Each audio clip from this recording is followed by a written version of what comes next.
যেখানে আমি নিজে পরিবর্তিত হতে পারবো না, সেখানে অন্যের পরিবর্তনের কথা বলে আমি খুব বেশি লাভবান হতে পারবো না।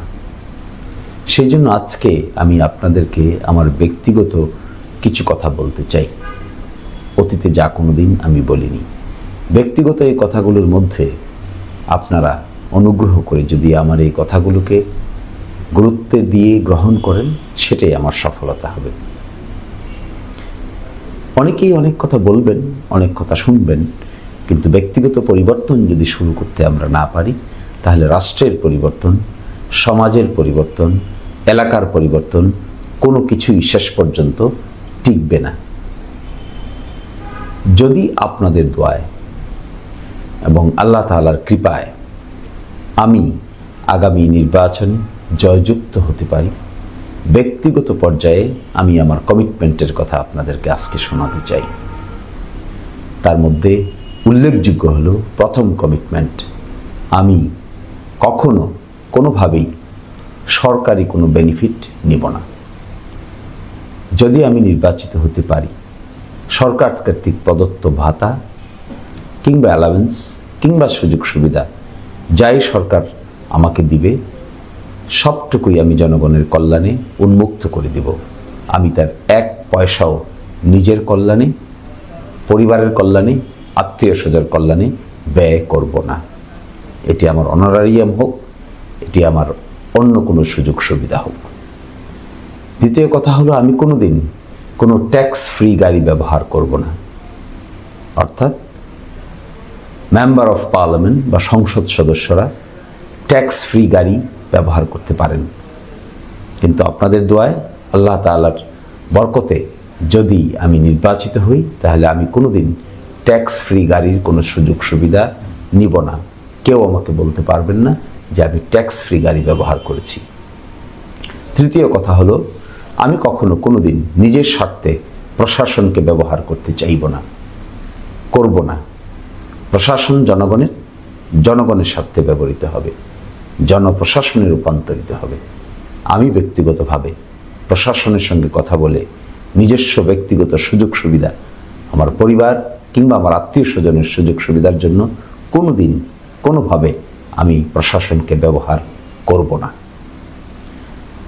আরেকটি কথা বলছি, প্রটোকল। আমাদের দেশে নির্বাচিত ব্যক্তিবর্গরা প্রটোকল ব্যবহার করতে খুবই আগ্রহী হন। ভিআইপি লাউঞ্জ ব্যবহার করতে চান, একটু সুযোগ সুবিধা নিতে চান, একটু প্রায়োরিটি নিতে চান। কিন্তু আমি আপনাদেরকে কথা দিচ্ছি, আমি নির্বাচিত হলে আমি কোনো প্রটোকল কোনো দিনই ব্যবহার করব না। আমি কোনো প্রটোকল পছন্দ করি না, আমি এখনও পছন্দ করি না, আমি ভবিষ্যতেও পছন্দ করতে চাইব না। আমি মনে করি আমরা যারা জনগণের জন্য কাজ করার নিয়ত করি, জনগণই আমাদের সর্বোচ্চ প্রটোকল। এর বাইরে নির্ধারিত প্রটোকলের মধ্যে গিয়ে নিজেকে অন্যভাবে আলাদা করে নতুন সুযোগ সুবিধা নেওয়ার কোনো অর্থ হয় না। আমি আপনাদেরকে একথাও দিচ্ছি, আমি নির্বাচিত হলে আমি কোনো বাড়তি প্রটোকল কোনো দিনই নিব না। পুলিশ প্রটোকল, প্রশাসনিক প্রটোকল, সরকারি কাজ ছাড়া, রাষ্ট্রীয় কাজ ছাড়া আমি তার বাইরে কোনো দিন কোনো প্রটোকল নিতে চাইব না। সরকারি মিটিংয়ে গেলে কিংবা পাশ করার পরে যদি আমার দ্বারা কোনো কাজ করতে হয়, সেটি প্রশাসনিক ওয়েতে করতে হয়, তবে মাত্রই প্রশাসনিক ব্যক্তিবর্গরা সেই কাজের কারণে আমরা বসবো, উঠবো, কাজ করব। কিন্তু ব্যক্তিগত পর্যায়ে কাজের বাইরে গিয়ে আমি কোনোদিন কোনো প্রটোকল ব্যবহার করব না। এবং আমাদের অঞ্চলে বিল বাদল সহ বেশ কিছু রিসোর্সেস আছে, এগুলোতে অনেকেই মালিক হয়ে যান, এগুলোতে অনেকেই মালিকানা নিতে চান। আমি কোনোদিন ব্যক্তিগতভাবে কখনো কোনোভাবে আমি এইসবের কোনো কিছুর মালিক হব না। কোনো কিছুর মালিকানা আমার প্রয়োজন নাই। এগুলো জনগণের আইন অনুযায়ী যেভাবে যে মালিকানা পাবেন সে বা তারা সেগুলোর উপর তাদের রেন্ট দেওয়া সাপেক্ষে পরিচালনা করবেন। ব্যক্তিগতভাবে আমি কখনো এগুলোর সাথে ইনভলভ হব না। এবং সবসময় আমি আপনাদেরকে বলতে পারি, আমার দরজা খোলা থাকবে। দিনে 24 ঘন্টা তো পুরোটা হয়তো পারবো না, বাস্তব হবে না, কিন্তু আমি চেষ্টা করব আমার দরজা, আমার ঢাকায় হোক, সুনামগঞ্জে হোক, সিলেটে হোক, আর গ্রামে হোক, সামারচরে হোক কিংবা দিরাই হোক, আমার দরজা আপনাদের জন্য সর্বক্ষণ খোলা থাকবে।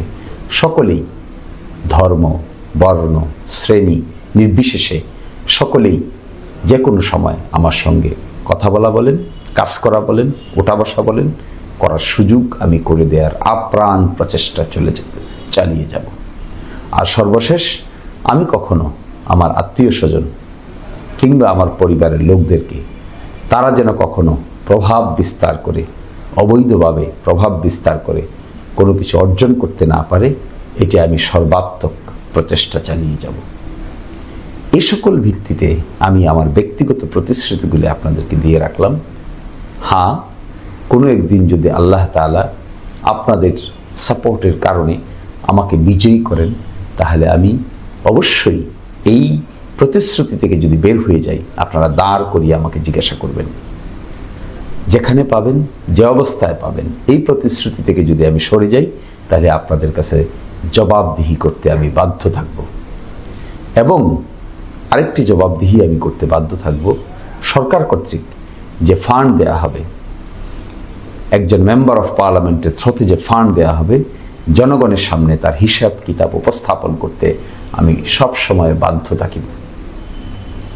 এবং এটি দিরাই সাল্লার সব জায়গায় এই হিসাবের পরিপূর্ণতা আমি আপনাদের সামনে তুলে ধরতে বাধ্য থাকিব।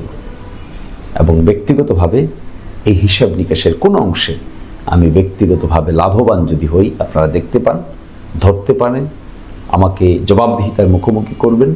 আমি যদি সঠিক উত্তর দিতে না পারি, তবে আমি আপনাদের সামনে আত্মসমর্পণ করে যাব। আর যদি সঠিক উত্তর আমি দিতে পারি, তাহলে আপনারা সকলে মিলে কাজ করব। আশা করি সকলেই ভালো থাকবেন। আমার এই দেওয়া প্রতিশ্রুতিগুলো সময়ই বলে দিবে আমি কতটুকু রক্ষা করতে পারবো।